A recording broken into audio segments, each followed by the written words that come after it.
probably a little. Let's do this here.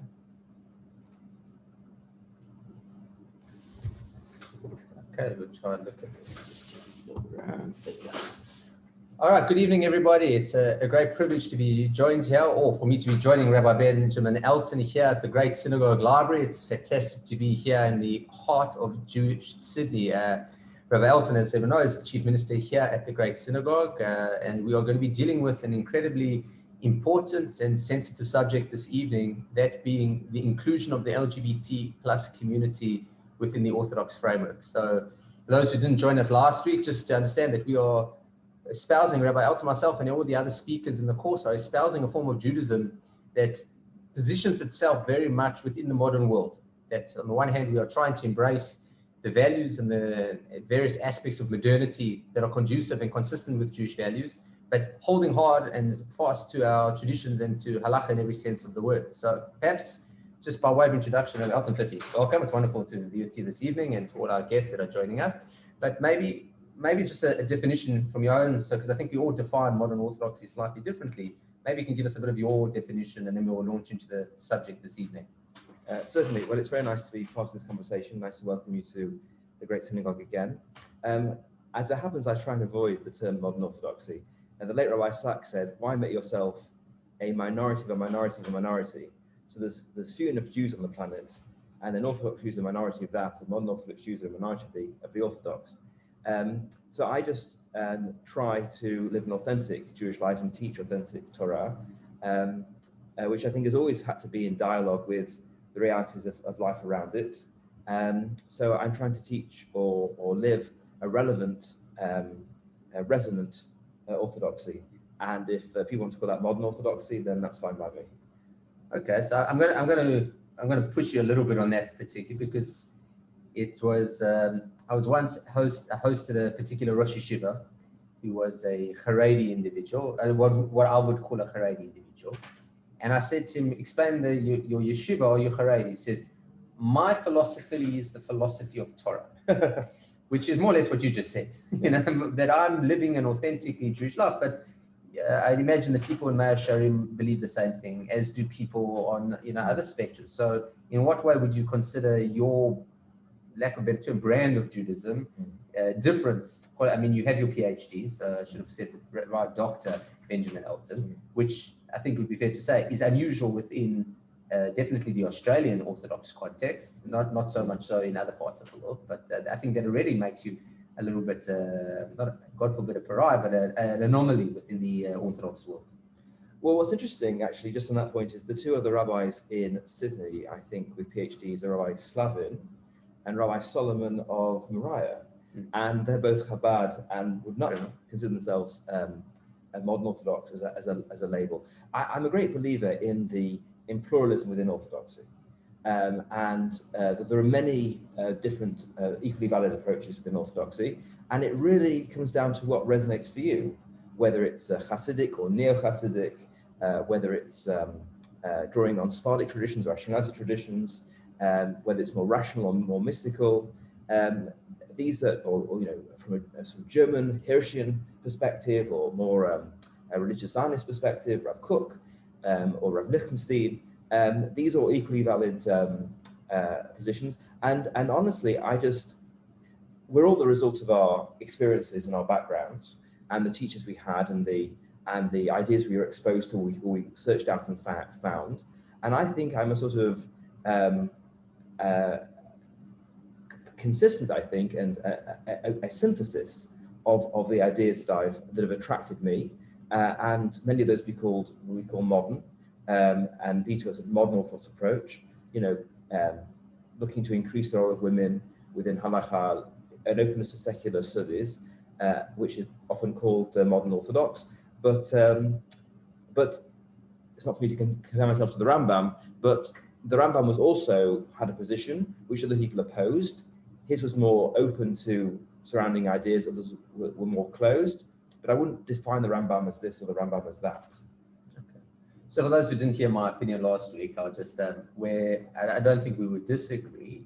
For me, the concept of modernity, so I'm not ashamed to call myself modern Orthodox, because I suppose the way that I define modern Orthodoxy would be very much the idea that non-Torah sources have incredible wisdom that not only are value in and of themselves, but have value in how they can allow us to appreciate the Torah in a greater manner. And so I don't look at the university as a threat, and I don't look at it as a necessary evil. I see that there's an enormous amount of positivity to be brought out of secular study, secular literature. And so that's what, okay, but to the topic of hand.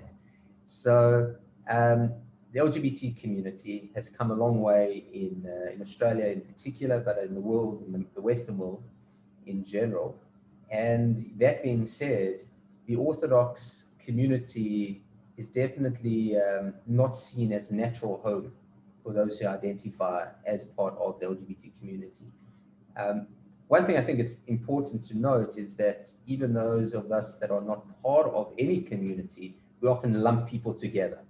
And so even the LGBT community, I think it's unfair to say it is a community per se. I think there are lots of different individuals who live different kinds of lives even within those communities. So if we talk about the gay community, there's no singular definition of what a gay individual or gay community looks like.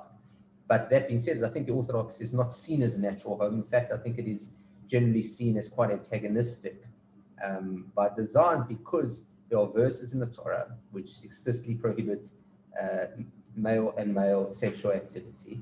And that is automatically, whether correctly or incorrectly, translated as there's no place in the Orthodox world for somebody who does not conform to a normal heterosexual lifestyle. So I'd like to hear your response and how you see the challenges. So actually, I disagree. Okay. And I think the proof of the pudding is in the eating. That there are many synagogues, probably almost all Orthodox synagogues in Sydney, and a very large number around the world, where individuals who consider themselves gay do find an Orthodox shul which is their best fit, which is their natural home, and they're happy there. And there's a difference between a community and a shul and black and white law. And if they were to talk about their relationship with that text, that might be an uncomfortable encounter for them. I mean, very understandably. But the community need not be an uncomfortable place. And I think if you look at gay individuals who are part of our communities, they obviously don't find it an uncomfortable place. And it's the way that we as the rabbis and we as the leaders of the community, lay and religious, the way we interact with people and deport ourselves, that determines whether our communities are a comfortable and natural fit for those people or not. It doesn't come down to the verses, it comes down to us and the people in our shuls. And I think to add to that, I think that we would all fall into the category of being able to accept all individuals. I think we would be very mistaken if we felt that people had to conform 100% to a halachic lifestyle to be accepted within the Orthodox community. No one fits that particular bill. And therefore we are open to have everybody. Almost you'd have to be a card-carrying atheist to be denied an aliyah in a shul. I think other than that, we don't ask people questions of their levels of observance when giving aliyahs. And if a person wants to be part of the community and they consider themselves Jewish, we don't even ask them for halachic proof if they're Jewish. If a person rocks up to shul and it's a male over 13, we assume that they are part of the minyan. So we don't ask them for credentials. And similarly, when it comes to getting kibbudim, various honors in the shul, we don't ask questions. And not only do we not ask questions, we accept the fact that we will embrace everybody. And that idea of accepting people, whoever they are, and whatever their lifestyle is, that is something that I would like to think that every shul in Sydney has embraced. That being said, there's certain points where it's almost this, I don't want to call it the elephant in the room, but there's certain conversations where it's hard not to get uncomfortable. The question is, how often those conversations take place? I don't think I've ever had a conversation where I felt uncomfortable. I've had honest conversations, and I'm very grateful for the honesty that people brought to those conversations. But the conversations I've had, there's been an awareness on the part of everybody in the conversation of what's possible in an Orthodox framework and what isn't possible. And that, I think, takes the discomfort out of it, because no one's trying to embarrass anybody else or press anybody else beyond their position of conscious, where their conscience is comfortable. And if that's not happening, if no one is trying to either say gotcha or trying to trip somebody up or trap somebody or embarrass them, then you can have very frank and open and honest conversations and loving conversations, even if the conclusion is we all know, sitting around this table having this conversation, that certain things aren't possible or aren't possible yet.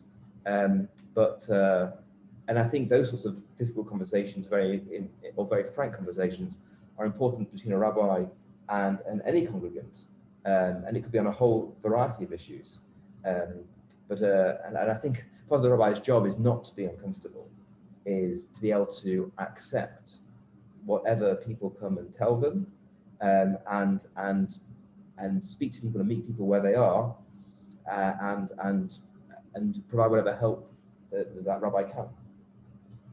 So I agree wholeheartedly with you, and I think that, you know, in a pastoral role, if a same-sex couple were to come to me to seek marital guidance, I would treat them as I would treat any couple coming to seek marital guidance. There would be no agenda on my part that, you know, this is an issue. It wouldn't have that.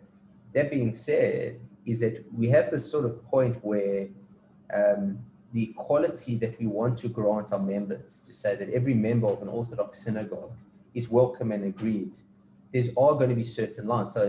So by way of example, so a number of years ago, it was a first night Rosh Hashanah, I gave drosha at Shul, where I talked about acceptance in the community. I don't recall, it was quite a number of years ago, I don't recall exactly what prompted it, but I made explicit reference that we need to make homosexual people feel very much welcome and equal parts of our community. And I believe that wholeheartedly. But a few days later, I had someone asking, Rabbi, can I please come speak to you? And it was a lady who came with her partner, and she said, we're not members of your synagogue, but we heard about the drosha that you gave. We would be honored if you would perform our marriage.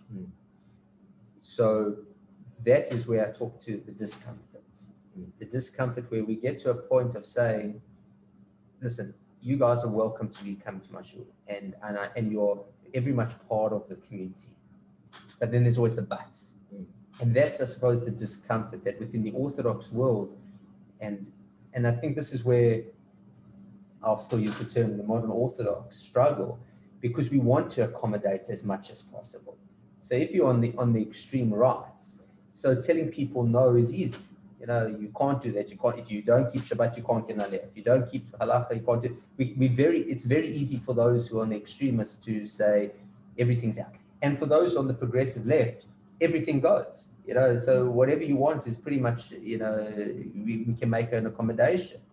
But for those of us who are sort of sandwiched in the middle, we've got the situation where we want to be liked, for lack of it. We want to be, you know, I don't want to say popular, but we want to be loving and caring. But there are certain lines that it's impossible to not cross. It's impossible to cross for us. And we run the risk that someone says, well, if you won't marry us, I'd rather go to a synagogue where I am 100% equal membership. Mm-hmm. And that, I think it is a difficult, I think that is a bit of an elephant that is hard to address. So I think I'd say two things. First of all, that this question of saying no does come up in different areas. For example, let's say somebody came to you and they said, we're having a circumcision for our child, and we're having a non-Jewish surgeon performing the circumcision, and we want you to come along and make the blessings. So you'd have to say no. And you might love the family, and you would love the family, and you might even have married the parents of this child, and you're desperate for that child to have a Brit Milah, and you might urge them, go to this Jewish person, go to that Jewish person, go to this mall, go to that mall, and they say, no, we're very happy with our surgeon, we would like you to come along. So you have to say no. And anybody who feels themselves to be halakhically bound is going to say no in certain situations, in certain cases. And you just have to hope that your relationship with the people you say no to survives. And I think if you say no in a loving way, not because you want to hurt anybody, but because you feel obligated in halakha, you feel that halakha is binding upon you, then you just hope they take that's in the spirit you intend it, and if they don't, them's the breaks. That's the first point. The second point is every Jew today is a Jew by choice, not just converts. And every synagogue member is certainly a synagogue member by choice. And everyone must go where they feel most at home. And you do your best to make as many people as possible feel at home in your shul. But I'll give you a very interesting case actually, that somebody was coming to my shul, and to my great sadness, actually, it pained me, although I don't blame him. But at a certain point, he felt he wanted to be in a more religious environment. That if you come to my shul, most people are not Shema Shabbat, most people are not strictly observant of Kashrut, and he was increasing in his level of observance. And he wanted to be in a place where basically everybody, or almost everybody, was as observant as he wished to be. And I said to him, but join and become part of a core of people who come to the Great Synagogue, who are fully observant and are modeling that and are encouraging others of a similar level of observance or interested in that.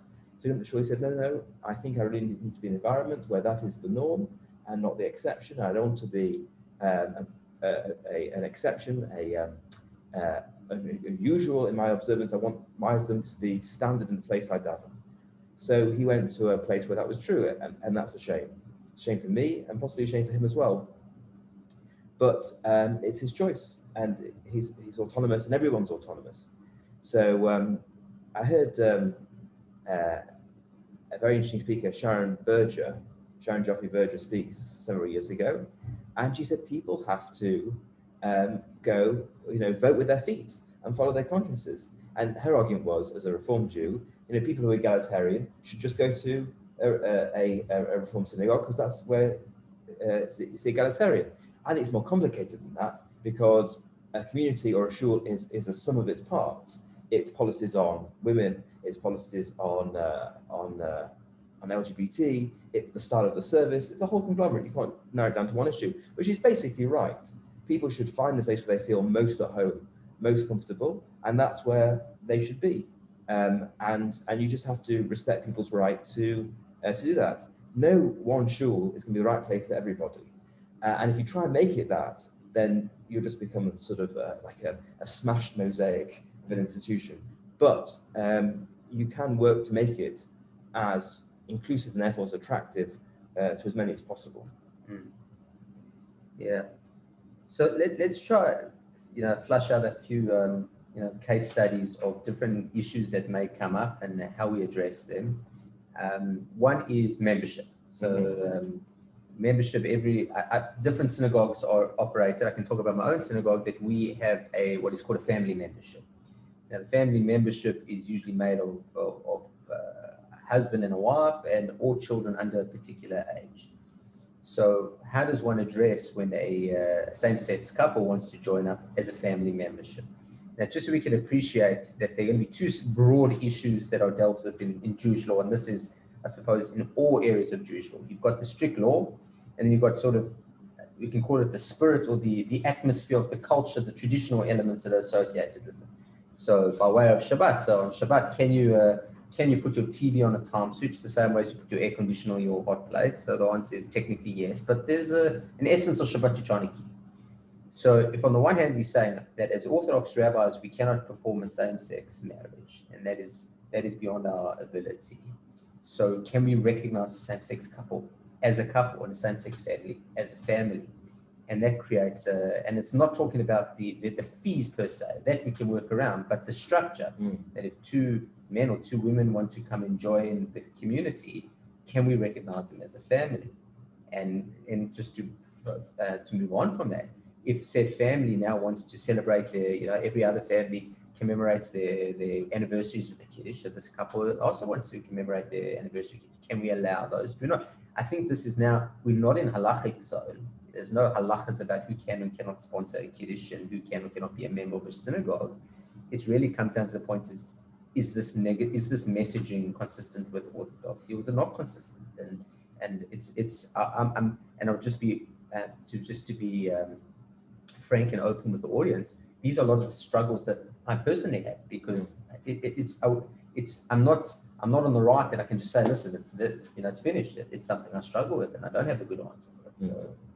So I agree with you. I think it's very important that we acknowledge that this is a painful topic for us, because we don't want to do anything which excludes anybody, and we might even be dissatisfied with the conclusion we come to. And there's a certain holiness in dissatisfaction, that it's a yearning to show more love, or to in practical ways, not just feeling it, but the way Jews show love is by doing things, not by feeling things. So when there's a shortfall in that, then there should be a pain. It should be painful. It's very interesting. It's not entirely an irrelevant analogy. When you're single and you're traveling, so where do you put your tefillin? If you put them in your checked luggage, they could end up in Venezuela, and you're in Tokyo. This is a bad thing. So what do? You carry it in your backpack, in your hand luggage. But if you're a single person, what if you want to go to the bathroom? So are you going to leave your hand luggage just sitting in the departure lounge where somebody is probably going to blow it up? Or do you take your hand luggage with your tefillin into the bathroom? So when I was a single guy, this was a real issue for me. So I asked a rabbi this question, and he said, well, because the tefillin are in their little boxes, which are then in a velvet bag, which are then in a plastic bag, which are then in your hand luggage. In fact, you can take them in because there's enough degrees of separation that it's not a halakhic problem. I said, yes, but it feels bad. He said, yes, good, it should feel bad. Like, there's value in it feeling bad. You should be sensitive, so sensitive to your tefillin and their dignity, it should feel bad. So I think there's value and holiness in feeling bad. I think you do a lot structurally to avoid these issues. For example, we don't have family membership, which is there's not been family membership in the entire history of the shul. So it's very helpful in this regard. Each person's a member in their own right. Parents and children, each in their own right. So that solves the problem of who's included in family membership. I think there's a difference between the same-sex marriage and everything else the family does. So I think when a same-sex couple adopts a child, and they're both the parents, so they must both be celebrated because they are both the parents of the child. When that child is born by mitzvah, when that child is married under a chuppah, everyone's there, everyone's acknowledged because they are, in every sense, both parents of that child. And how could you possibly exclude one of them? So, I think in terms of that aspect of family life, no distinction needs to be made. I think when it came to a wedding anniversary, I think you say anybody in the shul is very welcome to sponsor a kiddush. And if Jack and Jim want to sponsor a kiddush, they can sponsor a kiddush. I think I probably wouldn't say it should be to celebrate their 4th wedding anniversary. But Jack and Jim can sponsor a kiddush, and everyone can go. And hopefully Jack and Jim are well integrated, friendly and beloved members of the congregation. And when they make a kiddush, we want to come because they love Jack and Jim.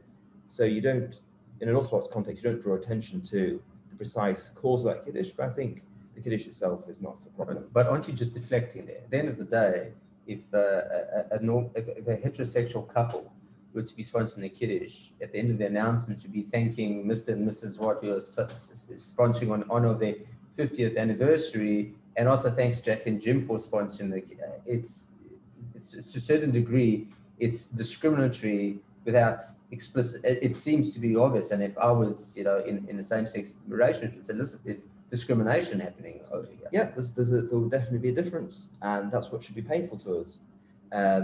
But I don't think there's a way around it at this stage. I think, by the way, there's people above my pay grade who can and are doing important halakhic work, and I don't think that halakhic work has been done yet, has been completed yet. So I think people who are being quite radical in practice are jumping the gun in a very serious way. But there are serious Talmidei Chachamim, real scholars of world renown, who can and are doing this work, and I'd like to see what they come up with, and maybe we can move forward on some of these issues. Do you want to give examples? Just because I think there are, I'll start one example, and I think this has been a big shift in the Orthodox world, and I'd say not only in the more liberal ends of the more Orthodox world, but even in a large part of the more conservative world, and that is the idea that of reparative therapy. And I think that the vast majority of the Orthodox world has given that up. There's no question that it still exists within the extremes, but that the vast majority of the Orthodox world accepts people for who they are. We do not look to change people. We do not look to repair people in any sense of the word. And I think that is a big shift within the Orthodox world. Rabbi Rappaport, his first name is Chaim Rappaport, from who is probably, I wouldn't know to say the word authority, but definitely the man who many go to for advice. And I think that, and talking back to the point where you talked about feeling the pain, that there used to be a position within the Orthodox world that the Orthodox rabbi would sit a distance from whoever was on the other side of the and look down upon them of, you have a problem that you need to deal with. And I would like to think that nowadays the modern rabbi sits with the congregant arm in arm, saddened by the fact that this individual is isolated, lonely, or not feeling as part, and rather than say, I'm not going to hide behind halacha to say that exonerates me from feeling any sense of pain and empathy, but rather I have that obligation that whereas my hands are halachically tied, that doesn't exonerate me from feeling compassion and sincerity to the difficulty and struggles that people that suffer with. Yeah, and so I think I make 2 points. One is to qualify or correct in some sense what I said, which is, we feel pain that we can't be as accommodating as we would like. Our pain is not comparable to the pain of people who are not living the life that their families, their communities want them to live, that maybe they wanted to live at a certain stage. People have been through a lot more pain than we have, and our pain really is very much secondary to theirs, and we have to honour that. The next point is that we have to not treat people like pots and pans. Like a fleishik spoon that falls in a milky pot is a problem. It's an objective problem, and we're trained as rabbis to think about this teaspoon. When was it last used, and how hot was this, and so on and so forth, and who dropped it, and why did they drop it? We're trained to objectify, and it's very damaging to human relationships, and I think it's also a sort of an ethical offence to treat people like we treat objects or animals, and that's a sort of rabbinic temptation, not through any ill will. It's just the way the rabbinic mind is trained, and we have to be sort of very careful to steer away from that, not to objectify the problem. But obviously, reparative therapy, I think, has been so thoroughly discredited in the last few years. It's now taken as read in most parts of Orthodoxy. This is not only a unproductive but dangerous approach, and damaging and horrible. But let me be sort of more blunt and forthcoming. Do I want my gay friends to find companionship and love? I absolutely do. I absolutely do. I don't want my gay friends to live lives alone, bereft of the comfort and companionship and love that I'm able to enjoy. It would be horrific if I took that view.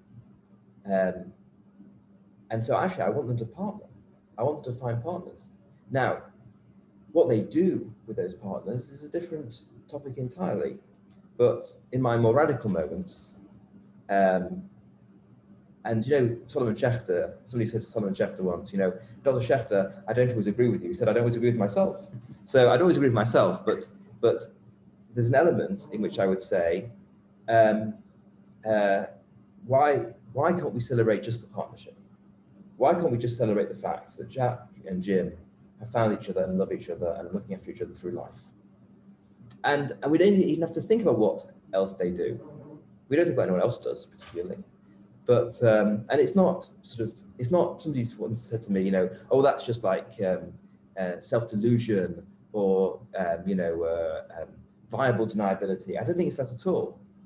I think you can say, I'm just, one way in which you maybe could have a kiddush for somebody's 5th anniversary of their same-sex marriage. And I'm not sure, as I say, I agree with myself yet, but it's just say, I'm just celebrating the fact that this couple found each other and are caring for each other through life. And that's all that interests and concerns me. Ad can. That's it. What do you think about this? I'm not talking about that. I'm talking about this. That may be a place you could go, but then also you have to carry your communities with you. And you have to not split communities and not outrage communities, not scandalize communities. And that's true with all sorts of measures that rabbis try and introduce. Every rabbi comes into his community and hopefully has over his time in the community all these whiz-bang ideas about what he's going to do to the service, to this, to that. And then you find actually not everyone always agrees with the rabbi. Terrible shock, but I believe it happens. I'm told. In time,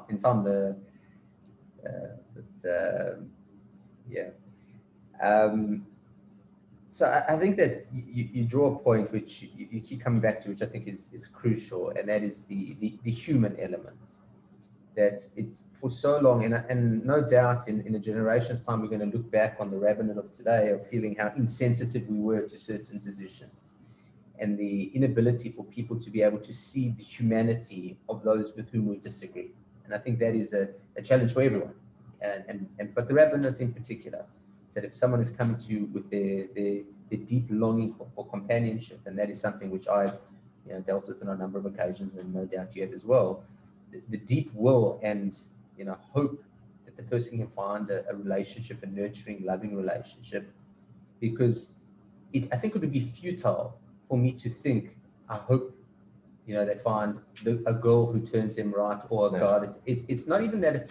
I think it would be unethical to think in that manner, because it again puts them into a perspective as if this is something that people choose, and we need to move beyond that. Even those in the more liberal still think there's a bit of hope behind the back that maybe one day something will change. But to be able to accept people for whom they are, and to be able to embrace them for whom they are, and to celebrate.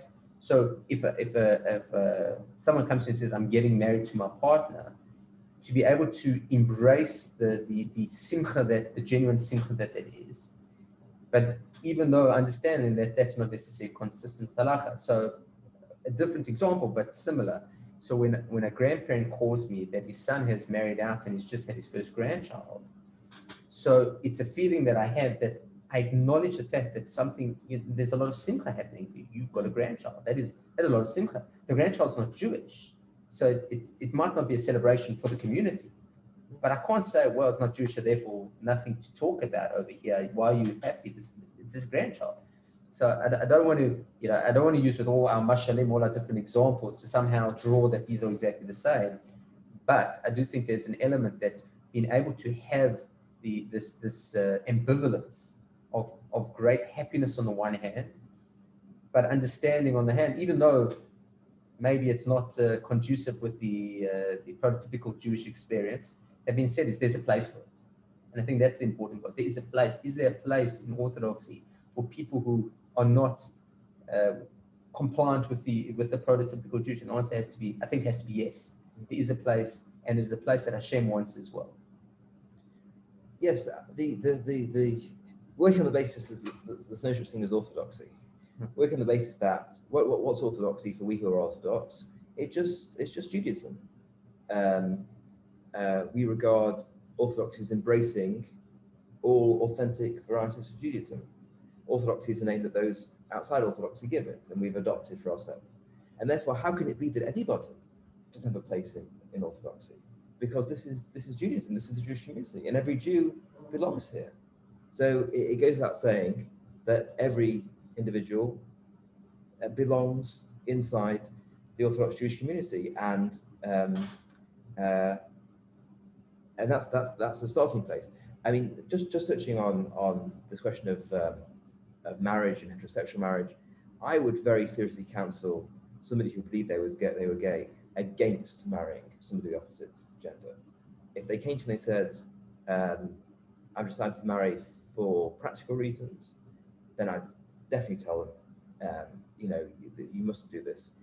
Even if they've told the partner, does the partner who might be infatuated with that person, I want to see them, or I want to see a counsellor. I really don't want that marriage going ahead. If they think that although they are basically gay, they're attracted to this person of the opposite gender, then I want to see that very carefully thought through and investigated, and also probably with a couples therapist, to make sure it could well be. Funny things happen in life, but I'd be very, very nervous about it, and really would want to either discourage it entirely or really ask them to think incredibly carefully about it.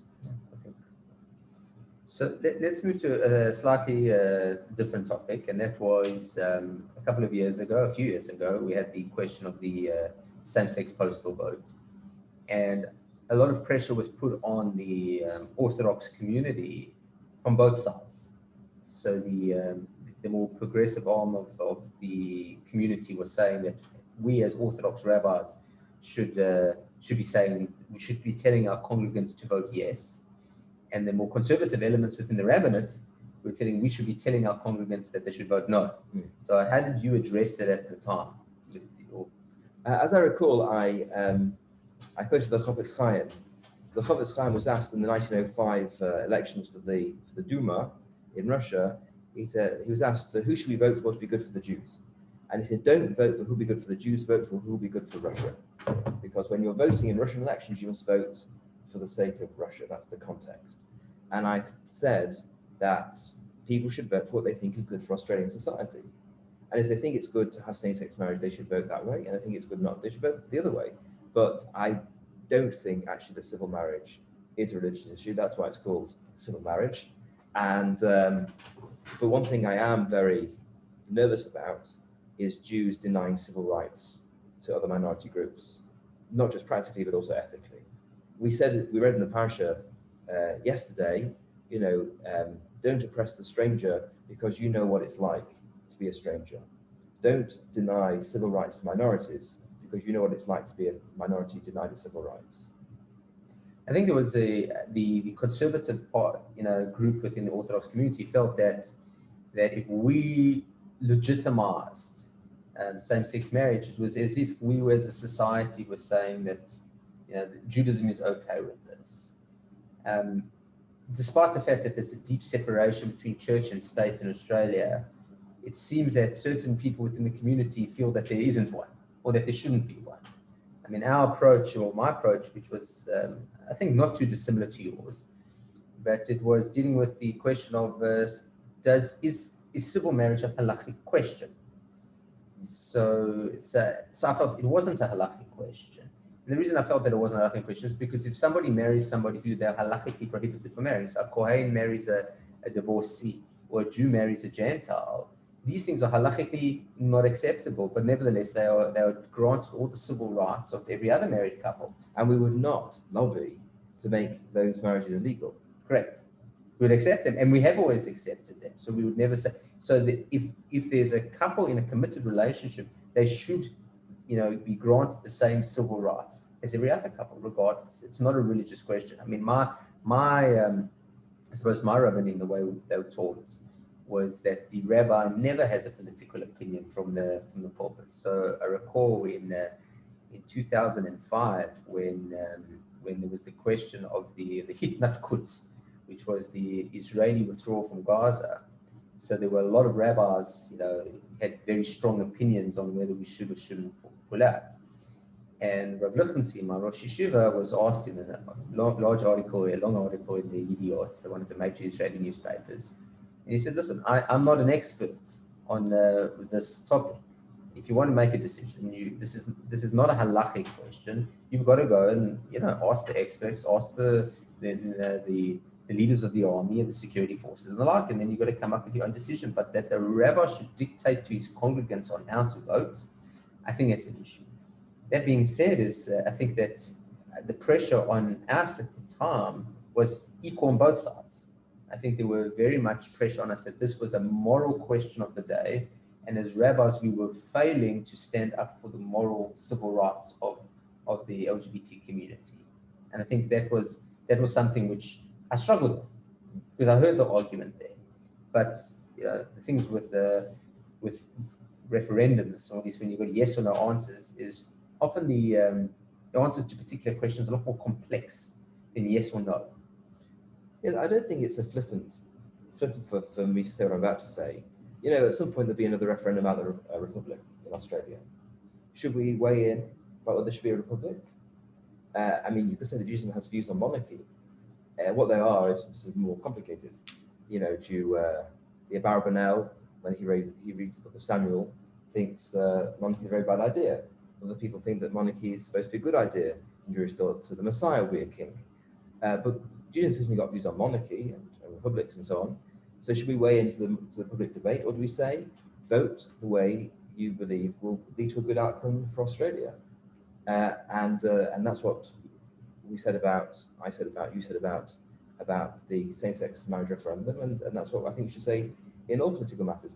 If it was something which endangered Jewish rights, if there was a referendum to ban shechita or ban Brit Milah, or ban the wearing of religious garments. So somebody came along and said, we want to get rid of all head and face coverings for Muslim women, and by the way, this will also include the kippah for Jewish men. Then we'd obviously tell our congregants to vote against such a measure, because the civil rights of our community are directly threatened. But other than that, I think you tell people to vote, according to what's good for Australia. And it is a statement, of course, to say there is not a halachic obligation to vote one way or the other. That itself is a halachic statement. I think it's the right halachic statement. Mm. Yeah. So I just want to invite the audience to, if there are questions, I just make sure that I've allowed you now people can add to the chat. If you have any questions, you should please put them in the chat, and if we can, we will allow people to ask questions. One question that has come through, and that is transgenderism. So that is it. There we go. Transgenderism. So it's come up on the chat as well. So I'll let you field it for, and I'll transgenderism. Go. It's obviously a rising issue, an issue of increasing prominence, especially the past few years.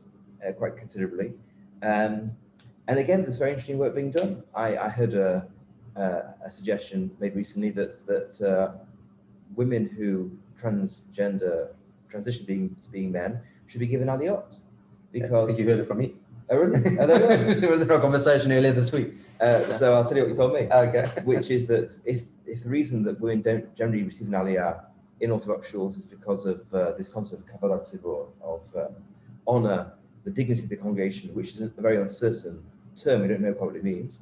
Well, once that transition has been made, people are living like a man, there should be no reason why that person should not receive an aliyah. That will solve a lot of problems. There are resources to draw upon. Rabbi Eliezer of Oldenburg, who's also the most widely accepted on this issue, but he says, for example, that the way one appears anatomically is the way one is. We don't care about chromosomes. We don't care about gametes. We care about the appearance of the person. And once the appearance has changed, that person is the gender that they've transitioned to. It gets more complicated when you move into areas of identity. That somebody says, "I now identify as a woman," without any physical surgery, without any hormonal treatment. That, I think, is a lot trickier. And to endorse when somebody says, "I now identify as a woman, I now am a woman," in halakhic terms, I think that's difficult. That doesn't mean that in social terms you don't behave that way.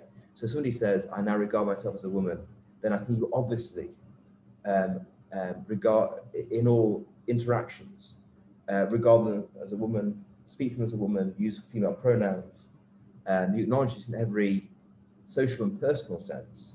Whether you could define them halachically as a woman without any surgery or other treatment, physical treatment, is I think much less certain.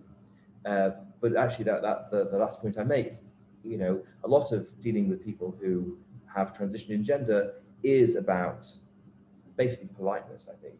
And if people wish to be known as a particular gender or as gender fluid, if they tell you what pronouns that they want you to use, then use those pronouns, because that's just good manners, I think. Yeah, I think there's an element of menschlichkeit which we cannot forget, that we cannot ever use halacha as an excuse to not act like a mensch. That's right. And dare I say that many do behave in abominable ways and treat people inappropriately, whether they, and not even talking about this particular topic, but Gentiles and the like, where people speak in a very discriminatory language. But people, menschlichkeit, derech eretz kalma Torah, that menschlichkeit preceded the Torah. That if you don't have the late Rav Tversky Zal has vought in Ve'ela Mishpatim, last week's parsha. So it says Ve'ela Mishpatim. It says, why does it say, and these are the Mishpatim? It says, once you are a person, once you are a mensch, then these are the Mishpatim. So until such time as you're going to be able to treat people with derech eretz, menschlichkeit, then there's nothing to talk about. And so I agree wholeheartedly that if someone comes and self-identifies, it's not for me to question that perhaps they have an agenda. We should accept people for the way they present themselves. And that is, in all areas of halacha, what you see is what you get. So if there's you don't have to go, if someone comes and says, this is the story, you accept it. You don't have to start, saying, well, maybe they're lying to me. And that was always the old canard with regards to women and women's filial groups, which, by the way, seem like so tame in comparison to the issues which are cropping up more recently. They just want to be like men. They just want this. They just want that. Are they coming to shul the rest of the year when there isn't women's filial group? I always thought those were totally illegitimate and rather chutzpahdik questions. Like, who are you? The question is this acceptable? Is this viable halachically? And if it is, then fabulous. And if it's not, it's your obligation to work out a way in which it does comply with halakha. What the rabbi should never do is say, no, the proposal you give me doesn't work. Okay, go away. So okay, this might be problematic. How can we finesse it so it works? Yeah, I don't know. Like the question of agenda, and this I suppose will go on any group with an agenda, is how do we determine? Am I going to be the arbiter about whether a person is sincere or they have an agenda, and who am I to make that judgment? I think that becomes very, very dangerous, very difficult. I think here's another radical statement. No one has an agenda. I think no one has an agenda because everyone can do whatever they want. And yes, there might be one or two people who, for whatever reason, the way they were brought up and the chips they have on their shoulder, want to come and give orthodoxy a kick in the shins. There might be people like that, but I think there are very many. People can choose. There are independent minyanim. People can just do their own thing in their own way. If they're coming to us, it's actually because they have a love for what an Orthodox shul and the Orthodox community can provide, not because they want to stick it to us, because they want to find a way to still be part of the Orthodox community, consistent with every other part of their identity. That's not an agenda. That's bringing them themselves to the community.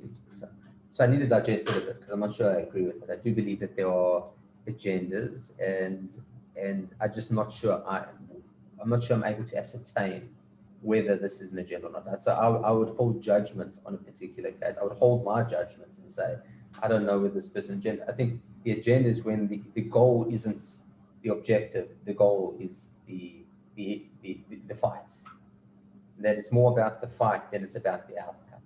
But you know what they say? They say, I'm not comfortable with comparing these people. But somebody said to me, I was once in a spat with another academic, as academics do in my previous scholarly existence, and somebody said to me, "Don't fight with a pig, because you'll both get dirty, and the people enjoy it."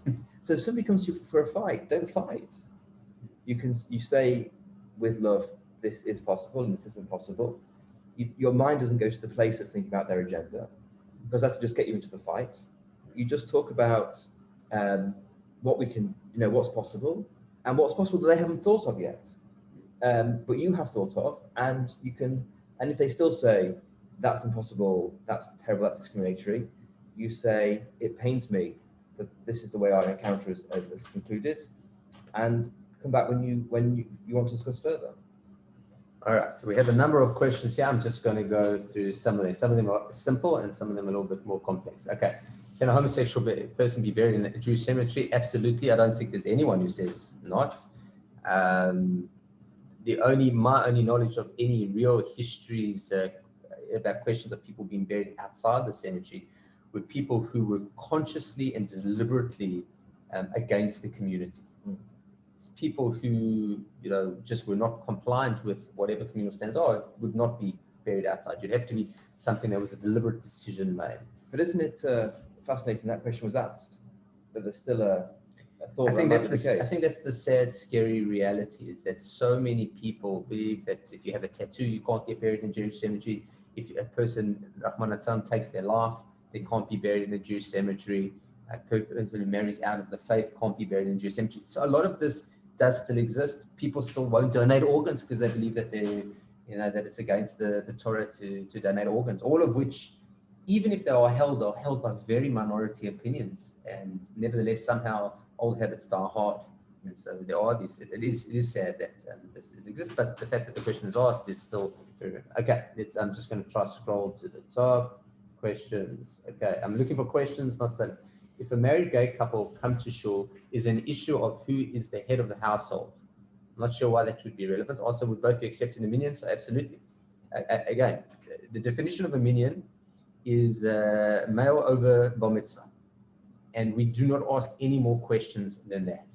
So again, just if perhaps you maybe came late, that if a person walks into shul and I don't know them, and they, for all intents and purposes, they look Jewish, meaning they have a kippah on their head, they sort of know what's going on, not only will I count them in the minyan, I offer them aliyah to the Torah, I will not question any aspects of our stuff. So there was no difference whatsoever in this regard.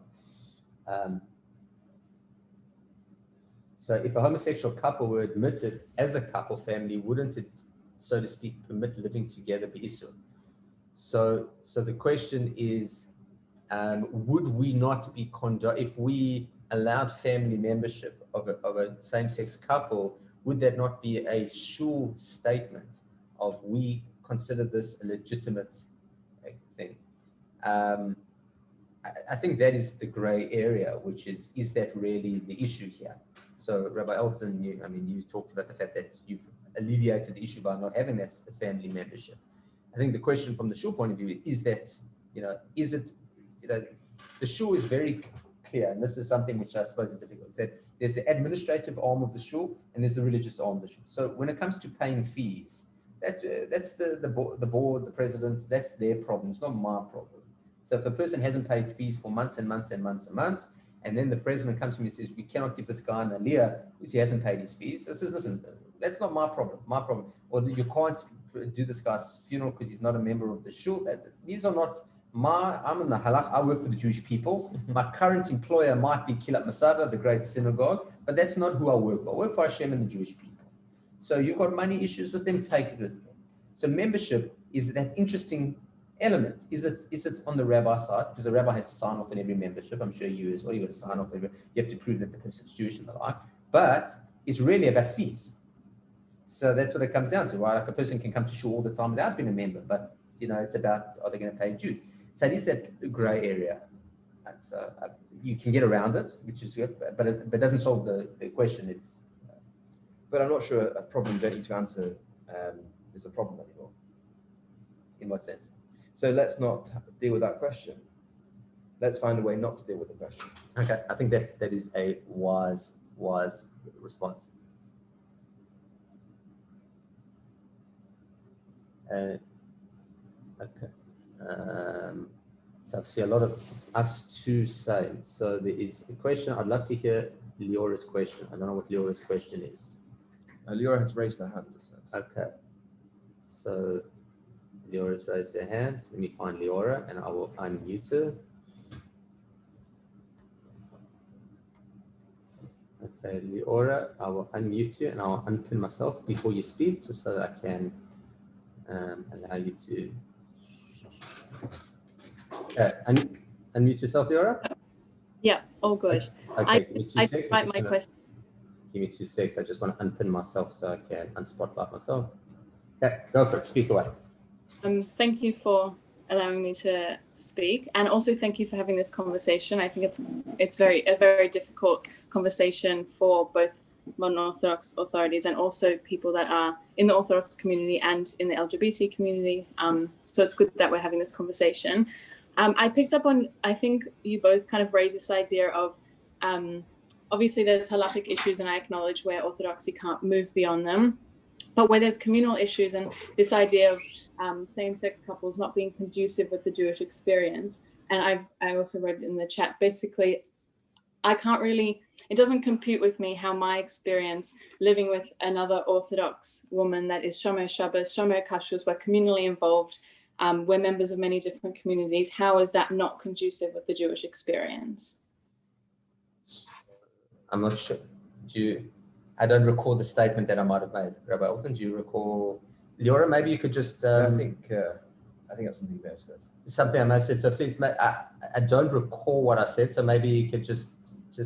It was kind of around the conversation about kind of celebrating people's milestones and their wedding anniversaries, and is that something that you want to, even if it's not, there's no halachic problem, is that a value that you want to bring into the Jewish community? Is their marriage in line with the Jewish values that you're espousing in general? Okay, and I was saying that it wasn't. Is that how you understood it?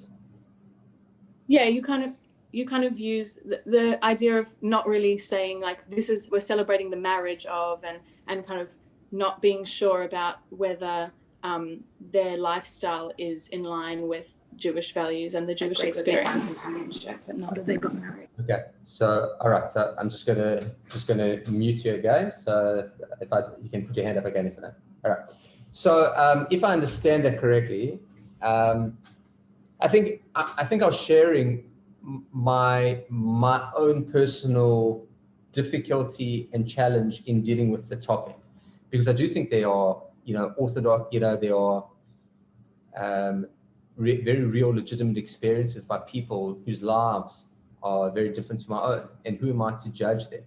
The question is, as a rabbi of an Orthodox shul that has a certain tradition that has gone along with it, at which point am I going to be able to bring in things that are not part of the normal traditional flow and be able to celebrate them in a way that is historically not been done? What is going to be, and I think Rabbi Elton spoke about it as well, is, we are part of a shul tradition. We can't just come in and change up everything as we see it.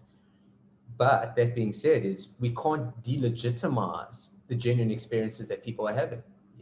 Same-sex marriage, I do not believe that a same-sex marriage has any less love than a heterosexual marriage, or that they're any less committed, or they're any less devoted as parents. I have nothing to suggest that. So who am I to suggest that the quality of that marriage is any different to a heterosexual couple? But I struggle with it. And I think this is the point that we're making here. If we were two rabbis on the right, this would be a very easy conversation. The Torah says this, and black and white, and nothing to, and if we're on the left, we'd be able to say, everybody's equal, no difference. It's the fact that we try to position ourselves in the middle, which means that we struggle consistently with it, because we see legitimate Judaism, authentic Judaism, it's not legitimate, authentic Judaism being practiced by people who are different, and we don't know how we deal with it, and we struggle with it. I struggle, I don't want to speak for everyone, I struggle with it because I do see it. So I'm just bringing you into my struggle rather than trying to actually make a value statement. So I hope that answers your call, I guess kind of what I'm struggling with is you're saying that that it's hard to accept these people's lives that are so different, but what I'm saying is they're not so different, and it's not about their love being the same. It's literally like, we light Shabbos candles, you light Shabbos candles, we bench after Shabbos dinner, you bench after, like there's no kind of difference that I'm seeing in our lifestyle that means that we're not conducive with this experience that you're trying to share with your community. I agree. Yes, and I think that's why everybody in a community who's living in that way and is espousing those values, should be given, recognition and role and prominence and so on, and so on and so forth. I think the problem that all three of us in this bit of the conversation probably shares, like Rabbi Krebs and I, for example, wouldn't perform a same-sex marriage. And ultimately, we've got to account for why that's the case.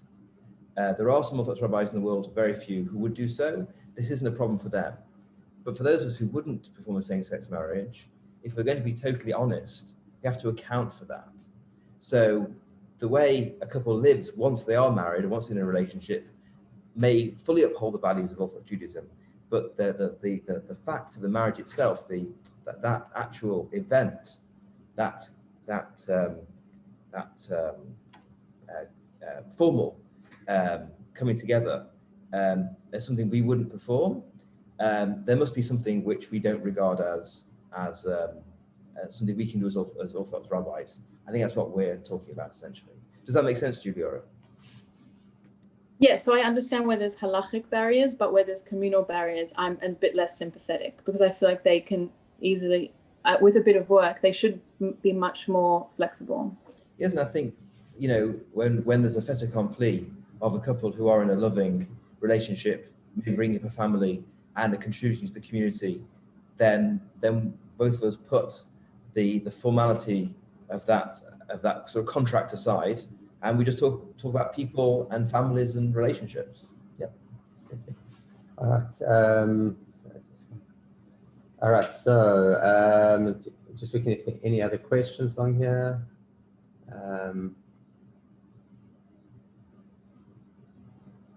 Okay, don't see any other questions. So to that end, Rabbi Elton, I suppose just for the sake of transparency, when Rabbi Elton and myself were talking beforehand, I said, I'm not sure this is the wisest conversation to have, because do we as Orthodox rabbis stand to gain anything? We stand to lose a lot, because those on our right will use it as an example for bashing us. And those on our left will say how intolerant we are, because we do have points of that we can't cross. But that being said, I think as people who sit in the middle, it's incumbent upon us not only to tackle these issues in a mature way, in a dignified way, but to find forums to have it in a public discussion. To the best of my knowledge, this is a conversation that has happened in closed rooms, maybe with small audiences, but never in such a public manner.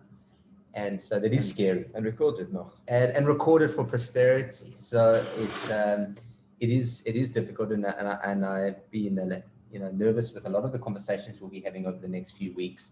But I think a crucially important subject. And if one person now feels more comfortable coming to our shuls and feels more welcome and accepted and embraced within our communities, then I think the entire exercise is worthwhile, even if we cop it. Yes, I think as Orthodox rabbis, as conscientious people, we have to put ourselves out there and have honest, difficult conversations and be open to rebuke sometimes, and from whatever angle. I've been wondering, as we've been going on, who exactly is watching and will be watching this recording, and what feedback I might get from different sources. We'll see what happens in the next few days. But I'll tell you a nice story. Rabbi Jakovovitz, who was rather conservative on this issue, actually, he told a story that he was asked once to write an article for the Times on this issue, and he thought to himself, I don't need this in my life. You can't win. So he said to the journalist who called him up, he said, look, I'm not really an expert in this topic, but I'll tell you what I'll do. I'll go away and I'll read the Encyclopedia Judaica article on the issue, and if I feel there's something I pick up from there, then I'll get back to you.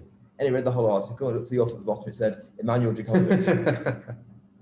So sometimes we can protest too much. Okay, so someone made a comment that this conversation has happened at limuds around the world in public spheres and on the record. To that, I have no doubt. I didn't say that this conversation has never happened. I just said it hasn't happened here. Yeah. Sydney, in many ways, a lot of the public conversations that the Orthodox world should be having have not happened yet. And we are all trying to make sure that these things do happen. And also, it's a different conversation than it was a year ago or 5 years ago. It's a different conversation. Yeah, absolutely. So to that end, Rabbi Elton, thank you so much for hosting me here at the Great Synagogue. It's a great privilege to come into the city in the middle on a Sunday evening. I haven't done that in a while. Thank you so much, everybody, for joining us. It's been a great crowd this evening. We'd love to hear your feedback. This will be on uploaded onto YouTube and Facebook. And just hope a Shavua Tov, a good week, and everyone should stay safe. And please God, next Sunday, all the best. Laila Tov.